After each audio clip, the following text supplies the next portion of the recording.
This is the Parliament Channel and Parliament Radio 105.5 FM.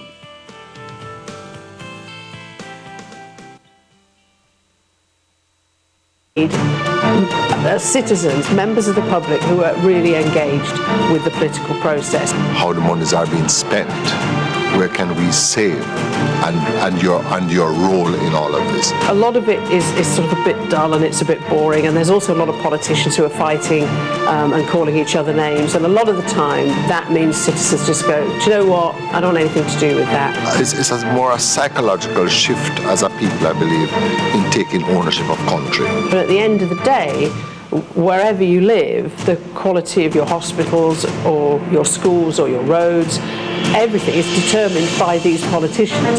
Governments don't spend government money, they spend people's money. It's taxation money. And it's important that the government be open and accountable for every dollar they spend. If we want accountability, if we want transparency, then the chief accounting officers of each ministry must be prepared to come to Parliament, defend his or her position in public. It's not a private matter, this is the people's business. The difference between the developing countries, that is why we are developing, and the developed world, if someone makes any mistakes or make any corruption, in the developing countries, they can get away with it.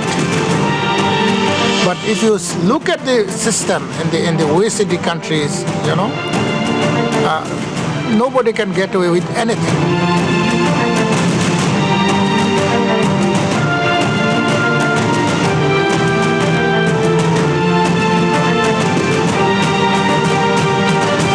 The heart of any democracy is the ability of the people to hold their government accountable.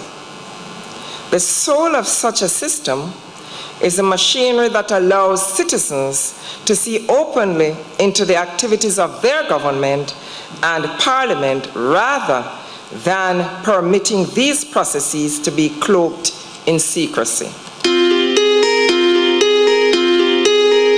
Parliament and the governments are different in that one is actually elected by the public and the other is elected by the president and influence of the prime minister and stuff like that. The Parliament is inclusive of the government and the opposition. The government is just those who are elected into power by the people of Trinidad.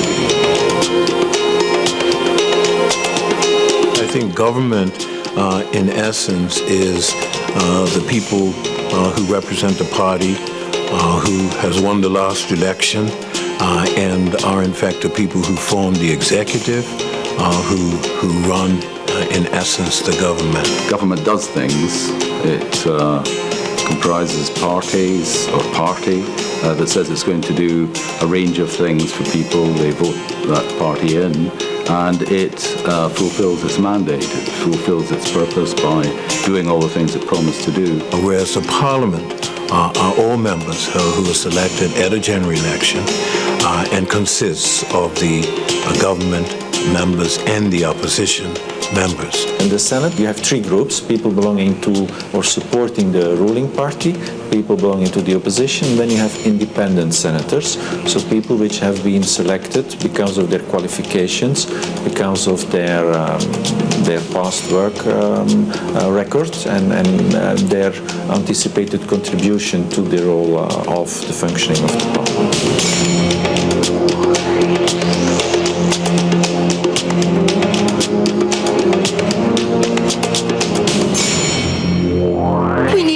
Chain that we have a parliament that makes the laws, approves the budget, we have an execution, and then we have oversight mechanism.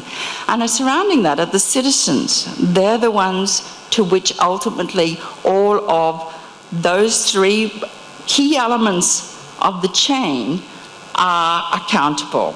Parliament should be the centre of national life. No citizen should feel that it's not his or her own assembly, and that they should have access to this assembly on many levels through civil society organisations, through the role of the media, directly through their own MP by going and visiting and discussing.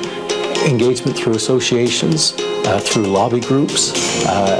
Whenever members of Parliament have roundtables or forums or go on radio shows or talk shows, it's really important for the public to be involved, because you don't want your representatives to have, for their ear to be so far that they don't hear the voice of the people. If citizens feel divorced from Parliament, then Parliament isn't doing its job well.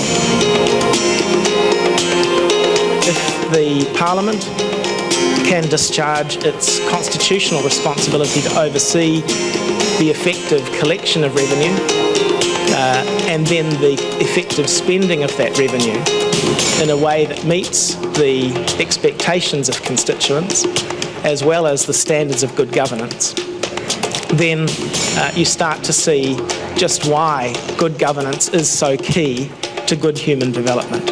And that's why Parliament is so very important, because Parliament really is there. One of its main functions, I believe, is to hold the government or the executive, in essence, to account. Parliament, as opposed to government, Parliament is where you'll have different sides of views, not only from the government but from the opposition as well. Parliament, they are there to make the laws and to make the policies, and then the government, they ensure that it is carried out. Well, really, Parliament is mostly about making laws. It's about legislating and making laws. Government is about doing things. It's actually about building roads or running hospitals or running schools. But of course, in parliamentary systems like the UK and like TNT, the two are sort of fuzzy. In America, they're completely separate. You have a president who is the person who does things, and then you have the elected senators and representatives who make the laws. So it's a clearer definition. Our system, what usually happens is that people get elected as representatives, but then they turn into government ministers as well, and they kind of wear two hats, because they're ministers who are doing things and wearing that hat, but they're also representative members of Parliament who play a role in making laws. The government must accelerate its own program in the development of its hydrocarbon resources. More oil and more gas will mean a healthier economy and a stronger foundation for the future. I leave that for my colleagues to develop in the course of the budget debate.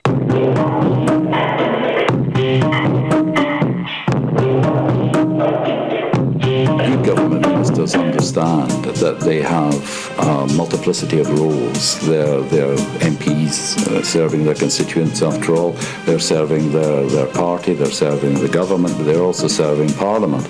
And they have responsibilities to Parliament to disclose, for example, the basis of their policies in evidence when questioned reasonably by opposition members. At a time when we're experiencing the greatest threats from terrorism ever faced, our police office numbers and the resources are being cut.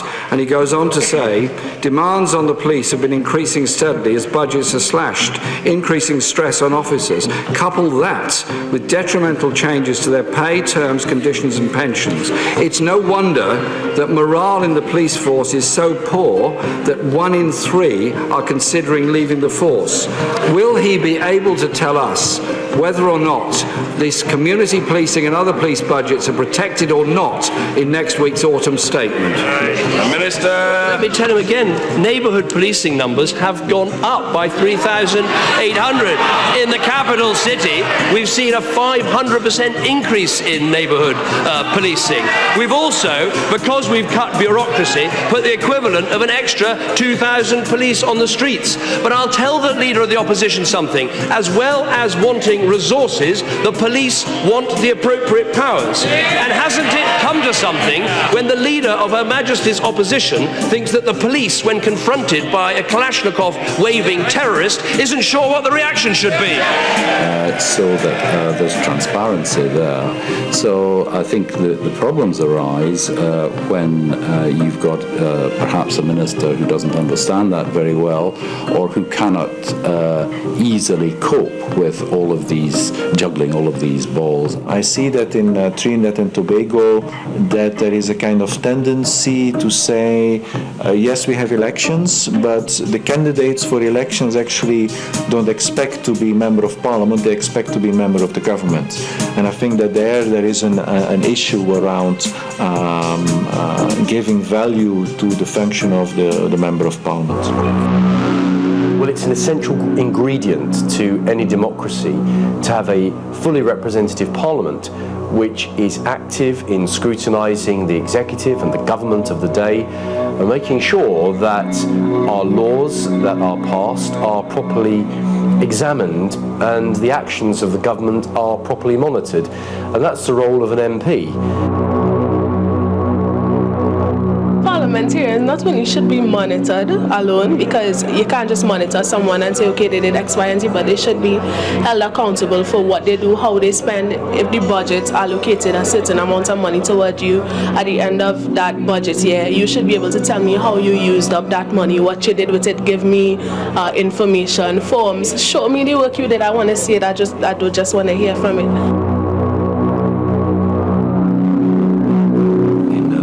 Democratic Parliament, there would be a number of committees, roughly equating to government departments, and the responsibility of each of these committees would be to look at particular policy areas that the departments are responsible for in some detail. Until a couple of years ago, you had only a couple of committees. You had the PAC, and Joint Select Committees. Now, new departmental committees on foreign affairs and energy, etc., have been created. So it moves more in the direction of trying to match specific policy areas in the committees to policy areas on the executive. In the UK, there would be a defence, foreign affairs, and so on committee, and they would be working very hard, having lots of meetings, asking government ministers and officials, travelling, making sure that the government was living up to its responsibilities. If the minister is saying that there is no money and has $3 billion, the private sector has money, private sector has land. Is there any plan to incentivize this sector? Yes, sure. Member for Tabakit, this is something that we will be looking at and certainly will be evaluating. You have the legislature and you have the committees. The legislature is like a theater. It's going to be as adversarial as humanly possible. My job, frankly, as Prime Minister, is not to read a Survation opinion poll, but is to do the right thing to keep our country safe. That is because it's televised, right? So members that's where they tend to perform the most. They tend to exacerbate or demonstrate a high level of adversariality, right? Especially for question period, question time. The opposition leader, he has to look angry and demonstrate that there's a real problem. Order! I now call the Right Honourable Leader of the Opposition, Compared to last year's budget, growth last year, down. Growth this year, down. Growth next year, down. Growth in 2015, down. And all he offers is more of the same. When members take off that veneer, they can work very constructively in committee. And they do. There's many occasions where they can work more constructively in committee. Even if the committee is televised, it's still usually an opportunity to be a little bit less partisan than you were necessarily when you were sitting in the entire legislature, where things tend to be more adversarial. But Trinidad Generation is not a state corporation. So how are they allowing you to owe them $665 million? Well, when we, in 2012, November 2012, I wrote my line ministry. I asked that they invoke what you call the government guarantee.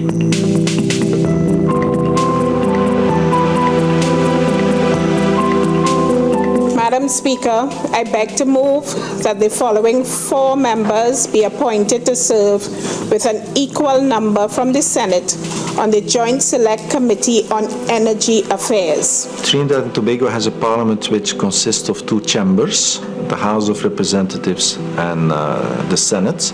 If there are parliamentarians coming together from one of these 2 chambers, then it is a select committee. If you have parliamentarians coming together from the 2 houses, from the 2 chambers, with members of the House and senators, then it is a joint select committee. Honorable members, the question is that the following 4 members be appointed to serve with an equal number from the Senate on the... And our role is to scrutinize not only government legislation, but actions of government and actions of agencies of government. We're essentially an oversight body in some cases where we bring officials in from various departments and question them on their activities and their expenditures. Committees are the place where the real work has to happen, and where also policies and proposals need to be examined based upon their merits, based upon the content, and not necessarily based upon who is proposing it. I see in a number of parliaments that government proposals are discussed in committees, and in some occasions members of the opposition will support it because they say that's a very good proposal. In other occasions, amendments or alternative proposals from the opposition will be accepted by the ruling MPs because they are good proposals. When I became chairman of the Public Accounts Committee in 1995, the government of the day had 52 seats in Parliament. The opposition had 8. And I was one of the 8 members of the opposition. We actually promulgated a new law called the Public Bodies Management and Accountability Act.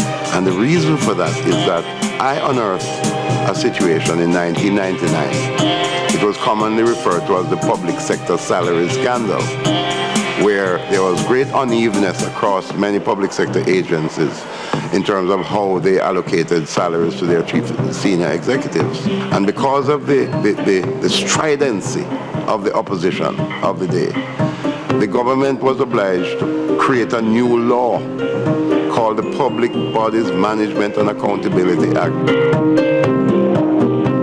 That's just an example. I think it's a good example of how an opposition, though small in numbers, must not allow itself to be intimidated into feeling that the majority is so overwhelming that why even bother? There should be someone put in place to monitor these MP and parliamentarians. One person. No, not just one person. It should have audit. It should have because one person. If I don't like you, I could be the one person and say, okay, you should resign. But if it's a group of people, they could come up with, a broader span and weigh the pros and the cons, investigate the situation. In larger legislatures, just about any piece of legislation that's introduced by government should be scrutinized by a parliamentary committee. So that's an opportunity to examine the bill, call witnesses, and then make recommendations to Parliament. On the oversight side, you can conduct budgetary scrutiny. That is, when the government introduces its budget into the House, you can conduct some type of scrutiny in committee of the whole. That's possible. So that would be sort of basically in the legislature, but with the Speaker not sitting in his chair, essentially. Honorable Member for Superior. I thank you very much. I refer to the line items that have been transferred on page 72 from the judiciary to the Ministry of the Attorney General with respect to construction projects. There's nothing wrong with that, but you're not going to find that as an effective tool when it comes to public accounts committees. That's something where it's almost impossible to have anything but a committee doing that kind of work. So committees are a way of focusing members. You have a smaller group. You've got a chair who's supposed to keep things in line. It's much more focused, and that works very well when it comes to oversight. The The PAC and the PAC are probably the most important committees in the Parliament. They are also, I believe, the oldest in the tradition of the functioning of the institution of Parliament. The role of the public accounts is to scrutinize the expenditures of government in an after-the-fact way. It's also to take the work and the recommendations of the provincial auditor and to provide the meaningful change, pushing government to implement those recommendations. Could I ask the Auditor General to come in here? What is the regulation with respect to the engagement of services by a ministry? Are they allowed to just roll over a contract, or should they put it out for tender? You see, it all depends on the limit. The limit. You're saying about rolling over the contract. For example, this one was 3 million. So suppose they're going again, and it's going to be another 3 million. That is outside the scope, the authority, the financial authority of the permanent secretary. Understanding what they mean for government and on the whole ensuring that you are working towards ensuring the best possible efficiency and economy and effectiveness of government programs.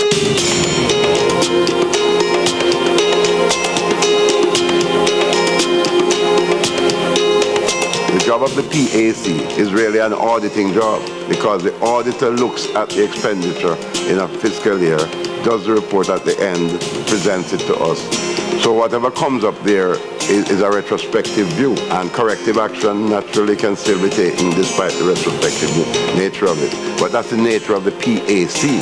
The PAC, over the last 5 or 6 years, has managed to do something that's very difficult for politicians and institutional structures, and that is to align its work with political interests. So, for example, representatives of Amazon, Yahoo, and Google who have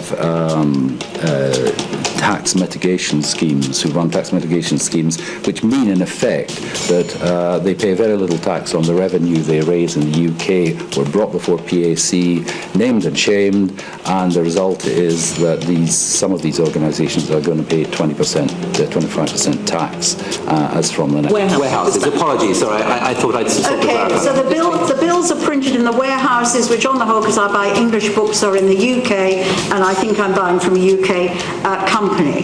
So what business is conducted in Luxembourg? What I appreciate is that you have actually openly told us that you've chosen both Ireland and then Bermuda, because they are both yeah, and I think that's right. As a multinational, exactly, madam. If not no tax. But as a multinational company, you have a duty. Come back to what really gets the UK ordinary punter out there who uses Google day in, day out, is that they contribute towards your business. There's economic activity because I use Google, all of us around the table use Google. They contribute to your profits, and they see no proper, fair contribution from you to corporation tax. And that's that's the thing that bugs us all. PAC will sit twice a week. It has the resources of the National Audit Office, which has a body of 600 auditors and accountants. The National Audit Office is producing reports all the time. These reports are a selection of these reports are taken by PAC and are turned into hearings.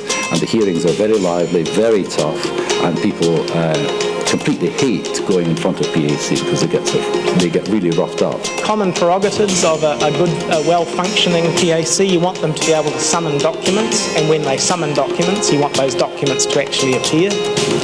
You want the ability to have government officials turn up and testify when summoned. You want the ability to call witnesses and conduct hearings, and you want the committee to be able to request audits when it regards something as being off in the accounts. Definitely there's a need for research support, and that's something that we find lacking generally in legislatures with functioning PACs. So you need to have a researcher who's independent.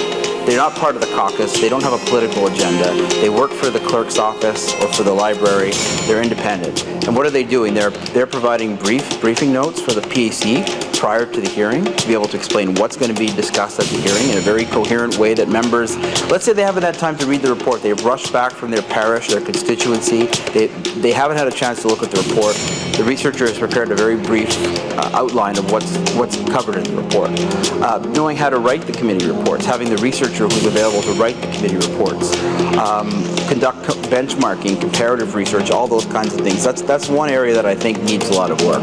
I also think it's very important symbolically for committee meetings that committee members, they sit randomly, so you don't get blocks of party supporters. And I think that again makes a difference. When committee recommendations are reported, the chair should announce, there should be a press conference or some kind of release in terms of what's the outcome of their inquiry. When they're doing that, it's a very powerful symbol if the committee chair is from one political party, if another member of that committee from a different party is there and they're both portraying the results of that committee. It's those type of almost symbolic ways of doing scrutiny work that can make a big difference. Because I think the public get much greater confidence when they see parliamentarians across the political divide coming together and talking about the outcomes of scrutiny work.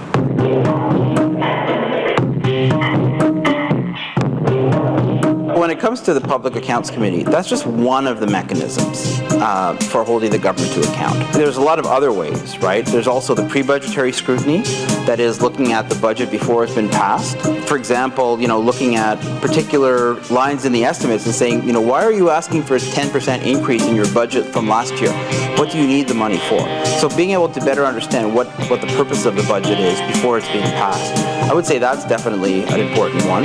We felt that there was a need to be able to intervene in the budgetary process in real time as the budget is being expended. And that's what the work of the PAAC is, Administration and Appropriations. We are able to look at the accounts of any ministry, department or agency and bring them to the Parliament and question them. How is the expenditure going? Are you on target? Are you achieving the targets that you have set out? Your quarterly targets, your half-yearly targets, your monthly targets, how are you doing? But it's not just the financing, it's the way they go about it, the appropriation side of it. We have to also make sure that the various government agencies are following the correct procedure. While we do not speak to policy, we want to make sure the actual management of the expenditure and the expenditures itself is being adhered to. We are able to summon particular agencies to discuss those issues and to air them, for public hearing, and to make recommendations to the Parliament for corrective action. Those recommendations, similar, we do it at the PAC, and we are also making recommendations at the level of the PAAC. You should have the right to call back the ministry or the government entity to actually say, well, you haven't agreed with this recommendation or you have agreed, but to do some kind of follow-up as well. And this is where committees are often quite weak. And firstly, sometimes a challenge to get responses from the government or ministries in time. But secondly, even if they do, where's the follow-up? This actually is quite a serious issue. So I want to ask, are there any specific obstacles preventing you from presenting these audited statements, these accounts? I'm sorry. Thank you for that question. It is the challenges that is faced with respect to having these audited statements involve the verification of actual assets within the authority. And committees need to really introduce a mechanism where they revisit committee reports to actually see what's the outcomes of this process, what has scrutiny meant in practice. And those committees that have tried to experiment with issues such as, for example, United Kingdom, the Public Accounts Committee now looks at committee reports at random. So once a committee report has finished, they will go back and select some reports at random and revisit them and say, well, what's the result of this? And call back the entities in and say, did you do what you promised 6 months or 1 month ago? It is part of saying to the public, yes, we have approved this expenditure, but we are also interested as a parliament to monitor to make sure that the money is spent correctly and most efficiently. So and of course our PAAC is covered also by the media, so it gives the public a sense of assurance that yes, our parliament is monitoring how their tax dollars being spent.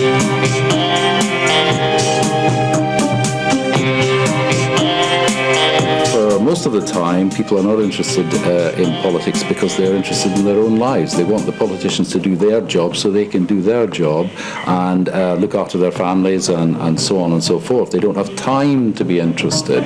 They're relying on other people to be interested. The other people that they are relying on are very often the fourth estate. They're relying on civil society, they're relying on the media to tell them what they should think and what they should be worried about in terms of their politicians and their political structures. I would say that in the UK that works fairly well. The necessary part of democracy, the participation of the public. The further the public is away from the decision makers, the weaker your democracy is. And in Canada, we encourage full participation, and we receive it, especially on issues that are of not just general importance, but of vital importance to the public. They want to be involved, and we welcome that. And through our select committees of Parliament, we invite members of the public to come and make oral presentation and written submission on the bills which are before Parliament. We bring witnesses to committees. We have, if we're studying legislation, so we'll have experts in the field. We'll have people that are strongly for the legislation. We'll invite people who are strongly against the legislation. We'll bring in academics, government officials, anyone who might, and citizens, anyone who might want to weigh in and influence the decision on how we look at the legislation or how we look at a report. Mr. Chairman, committee members, thank you for the opportunity to testify this morning. My interest in the climate change debate was triggered in 1998.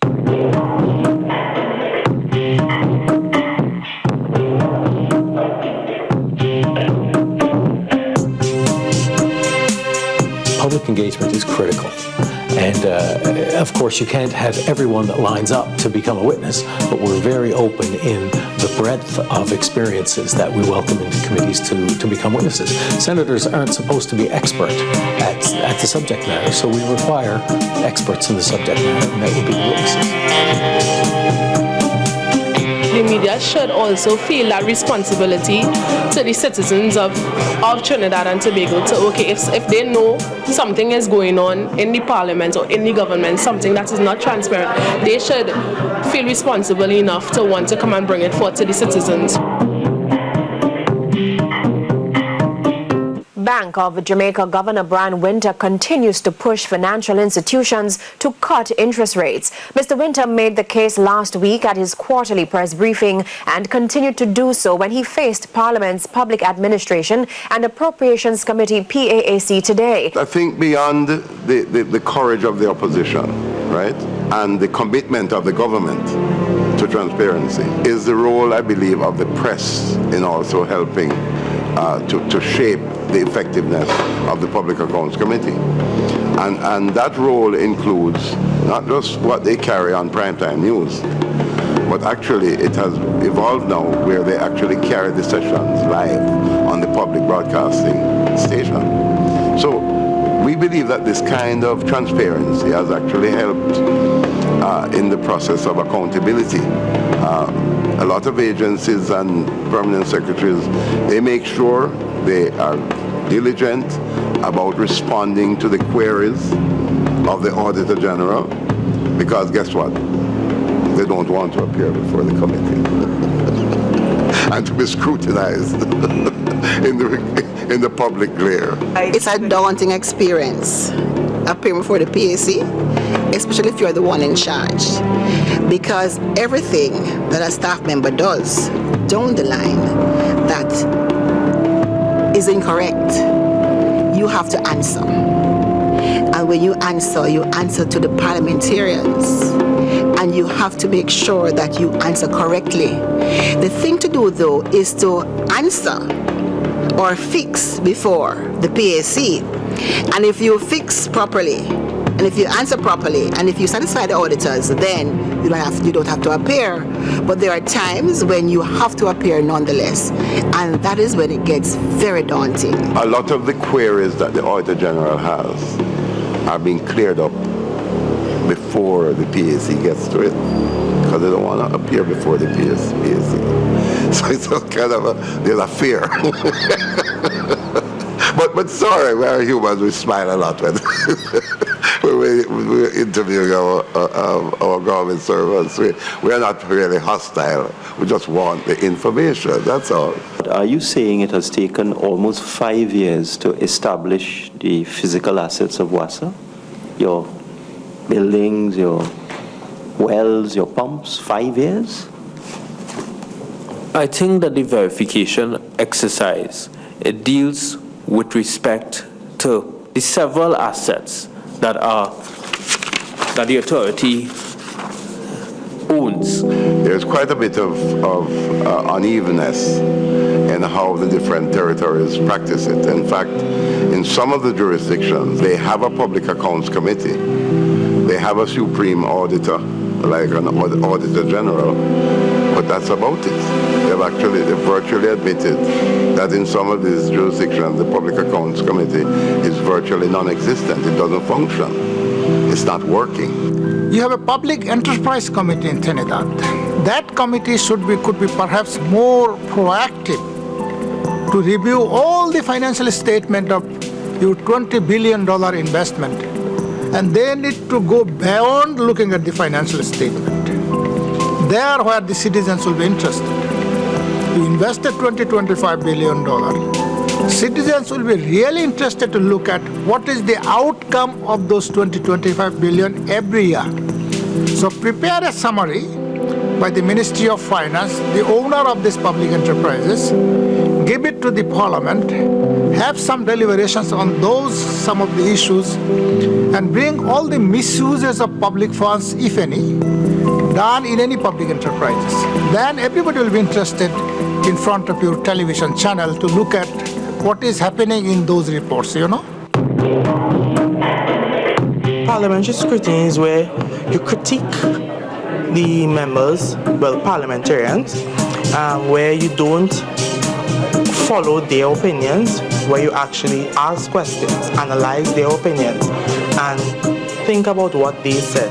Basically, like a critique, observation of the Parliament and the various things that go into the Parliament that the members make. The purpose of the scrutiny is to get views from everyone, to see that everything is well thought out, to make a well thought out, informed decision. So one person alone would not be able, if one person was to run an idea through, there could be flaws and holes in there, and I think the purpose of the scrutiny is to get everyone else's views, to tighten up those holes, and to ensure like a well thought out decision is made.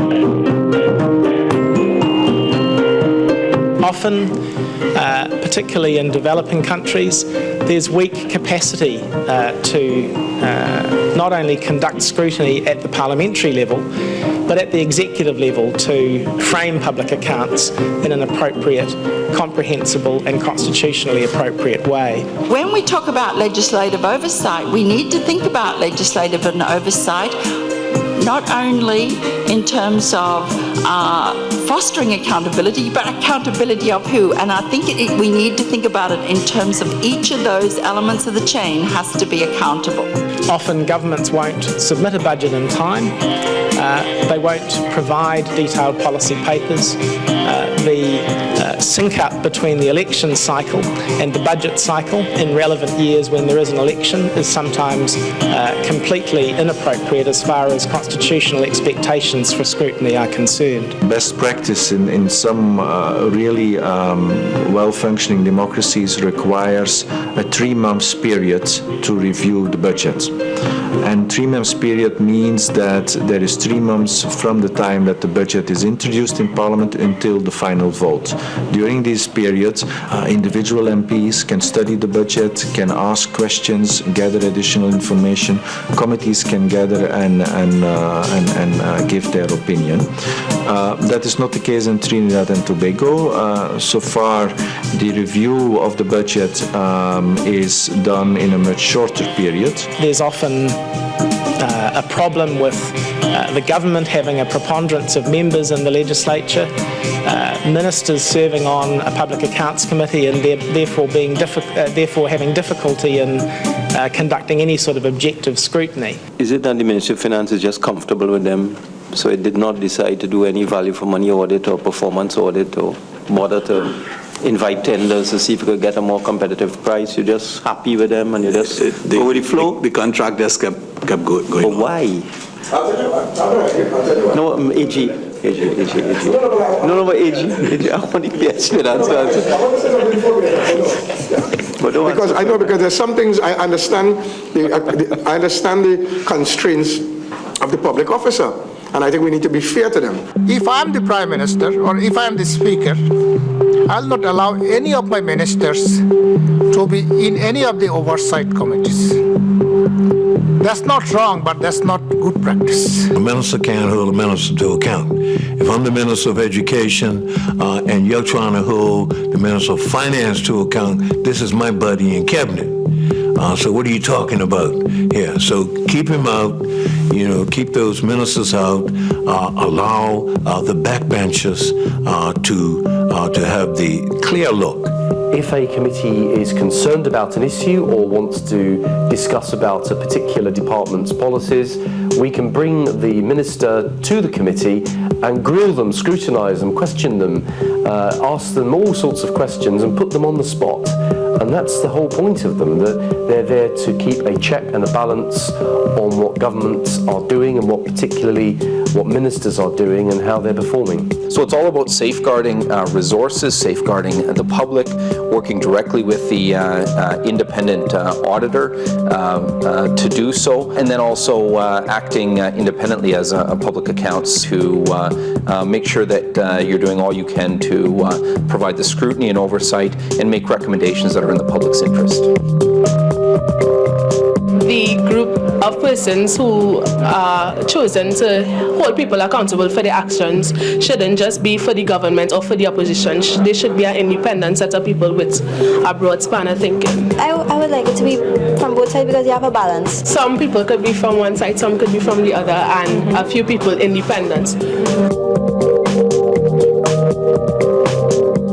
Public Accounts Committee is usually chaired by a member of the opposition, but all parties are represented on these committees. My select committee, for instance, which is the Foreign Affairs Select Committee, consists of 11 people. So you have 6 government members and 5 opposition. In a strong parliament, the committees see themselves as quite independent and able to criticise government, and even MPs that are members of the party government made up from are usually able to criticise. But we're all very independently minded, and we don't get told what to do or told what to say. We can question the government and express our own opinions, and we do.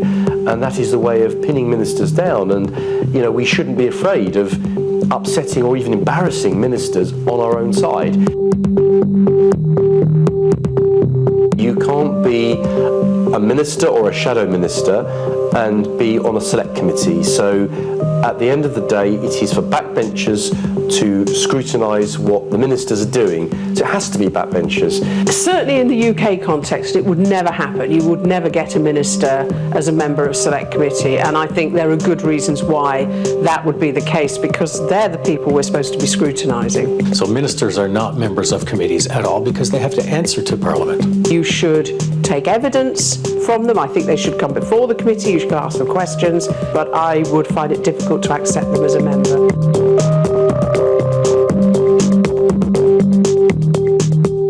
Well, one of the big challenges for members of Parliament, they're always generally very good orators.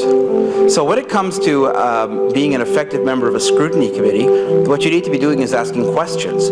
So that's the key, is to be able to have a line of questioning and to start with a very specific question. The more broad the statement, the more broad an answer you're going to get, and the more wiggle room you're going to leave for people. So if you give a 3-minute speech, then you just left all kinds of room for the the accounting officer or permanent secretary to answer the question to pick and choose the way they're going to answer the question. The more focused the question, the more focused the answer.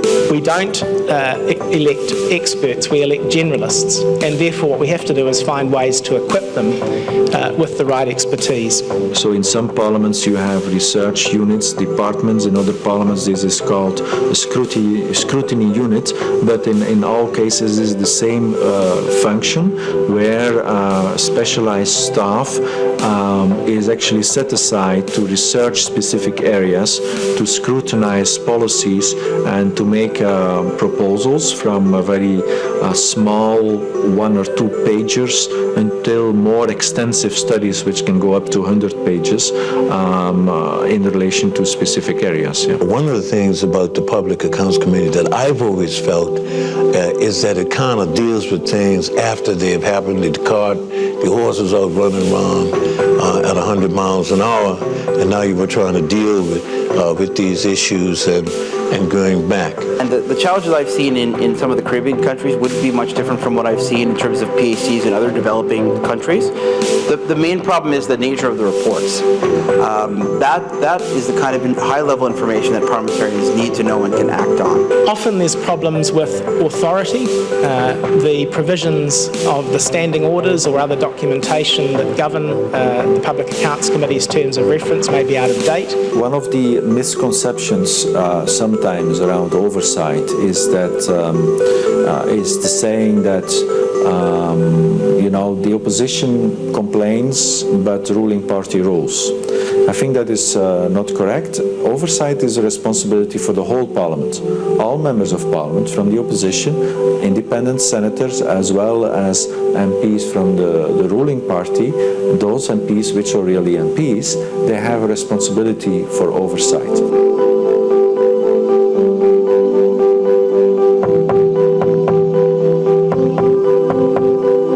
If you commit treason against your country by stealing from the treasury, you should be able to be prosecuted and go to jail.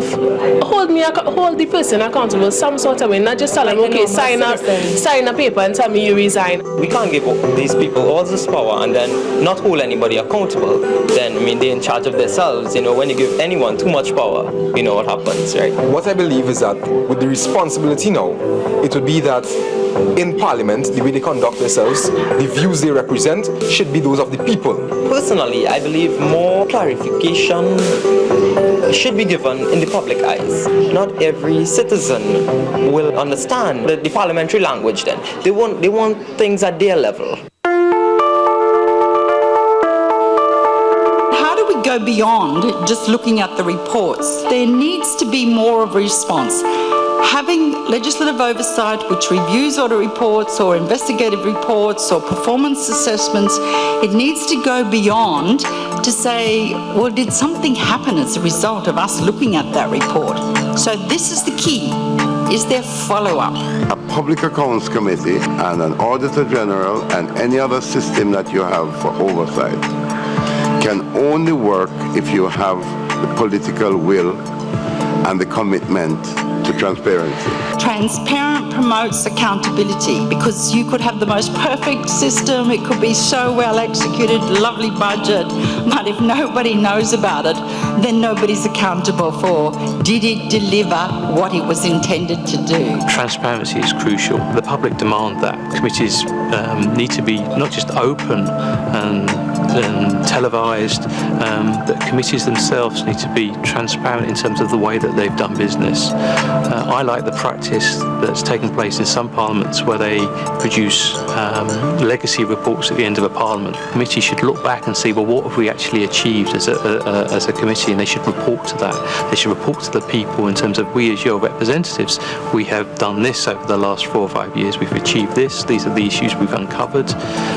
This is a problem, a cross-cutting issue that keeps cropping up. And it's not just important in terms of transparency to the public, it's also important for any successor committee that starts up, that they can actually look back so there's greater coordination between different parliaments. And secondly, it needs to be timely. Quite often we see the reports being less than timely. That reduces accountability. it certainly does not promote good governance and effective management. We must find a way to involve the average man. And I believe one of the ways to do that is to engage our young people. And maybe in the pre-budget preparation, we throw these things out and have them as young people to debate it. But part of it is how do we simplify that so the average man can understand? Because you have all these highfalutin terminologies and figures and people can't relate to it. You have to now break it down in simple terms, how it affects their day-to-day lives. And then, if you want to strengthen parliamentary oversight, one aspect I want to bring, this is political a little bit, the confrontational politics is not serving the interest of the people. So when a party wins the election, it is the responsibility of the winning party how to bring forward the other oppositions together, work as a team. Some of the challenges that government has is with the people. So when the people are more involved, then I believe that they can be a part of the solution. I mean, in Jamaica now, we're talking about growth. It's not when we speak about growth in an economy, it can't be just the big businesses doing well or doing better. It is also about the small businesses. It is where that little man, that little woman see themselves as part of that growth. First of all, I think it would be important that, of course, when the agenda of the committees are made public and available on the website, that also civil society at regular intervals is invited to contribute. I know that in a number of countries, each committee, they have a roster of civil society experts, stakeholders, relevant persons, which can be called upon to testify in front of the committee on a specific issue, but also to be as a source of expertise. And so it is, whatever we're doing in terms of public expenditure, saving money, spending more wisely, the people must feel that it is their business, because in fact, it is their money that the government is spending. I think it's completely unrealistic for people to be intensively following, for all people to be intensively following what is happening and all the time, and in a sense to be governing the country from their kitchens. That's not what's required. What's required is some thought about who they're going to vote for, the quality of their representative, and to take notice when things are beginning to go badly wrong, to be sensitive and objective when they read that something is not right. Citizens try to see what is the substance of whole deliberations. Unless it is very substantive, they will not be interested.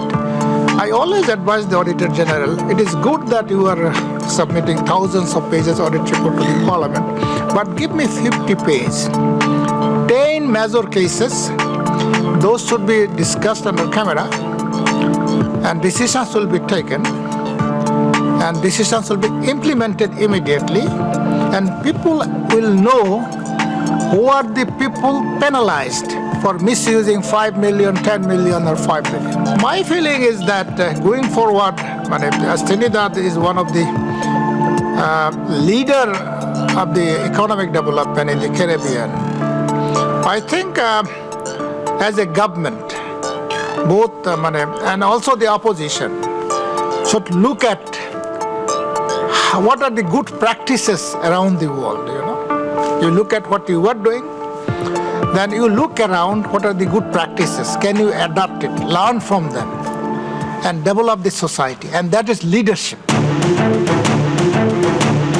We advise them to go through the standing orders as well as the Constitution of Trinidad and Tobago, right, as their new coming MPs. I believe that will do them very well. I would say it represents the persons who elected you, because I had the opportunity to vote this year. The best advice I could give them would be to make sure and learn the rules, the regulations, make sure they know how to scrutinize properly without offending anyone. Do not just take it for granted and make things into big scandals, and just work for your country. Your country put you there for a reason, so work for them. When new members come into Parliament, they usually feel overawed and underpowered. For assistance and guidance on the job, they go first to the procedural staff of Parliament, and the relationship between members and the staff is a very close one. The staff run the organisation, and members are always open to discussions with staff. They come to staff for advice. Staff are very open to giving that advice, and that is a big source. But at the same time, they've got their designated party whip, and that party whip will guide them in the way of putting down questions, the best way of getting answers out of the government, and the way to conduct themselves, what a closure motion is, and all the rest of it. So they do have these two. In terms of new MPs, I think in a way I don't have to give them advice, because most of them, when they come in, instinctively realise that actually select committee work is really interesting. That it's much more interesting quite often than sitting in the main chamber where everybody's just, playing the Punch and Judy sort of politics. The key thing is to be involved with as many committees as possible, because as a backbencher who's not in the executive but on the legislative side, it certainly gives you an opportunity to understand governance and how it functions. My advice would be to not only to get involved but to do a lot of preparation. They need to firstly learn the rules. They need to learn and understand the standing orders. If they don't understand the standing orders, they should have the confidence to consult with the clerks and to get them explained. Because what you often see is in Parliament is members saying, "Oh, they can't do this," or they can't do that. Well, in actual fact, that they can. They just don't know how to do it. And so it's very important, very much at the stage when they're first weeks in Parliament, that they have a proper induction programme. They spend time with the clerks and they go through the rules and expectations of being a parliamentarian. And as part of that process as well, I think they need to be told of the importance of scrutiny, the importance of committee work. So you get people from all walks of life coming into the legislatures. Teachers, doctors, social workers, people who don't necessarily have expertise in financial scrutiny. Understandably, not everybody in life is an accountant, right? So it's very important to be able to provide some training to members of Parliament and members of legislative assemblies regarding issues like how do you scrutinize the budget? How do you look at a financial statement and understand it?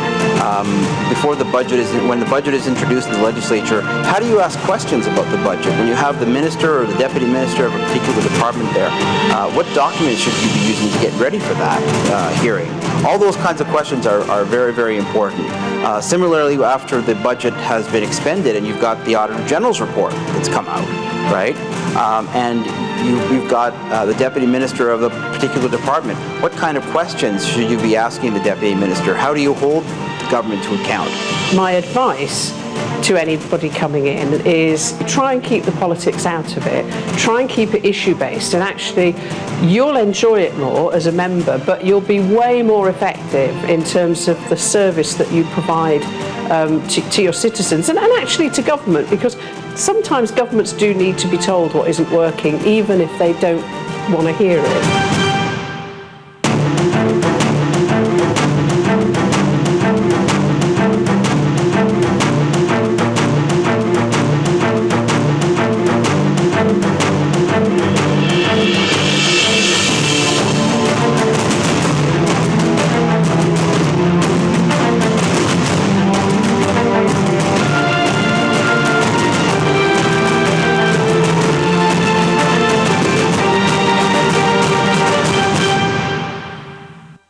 Parliament will host a live public lecture on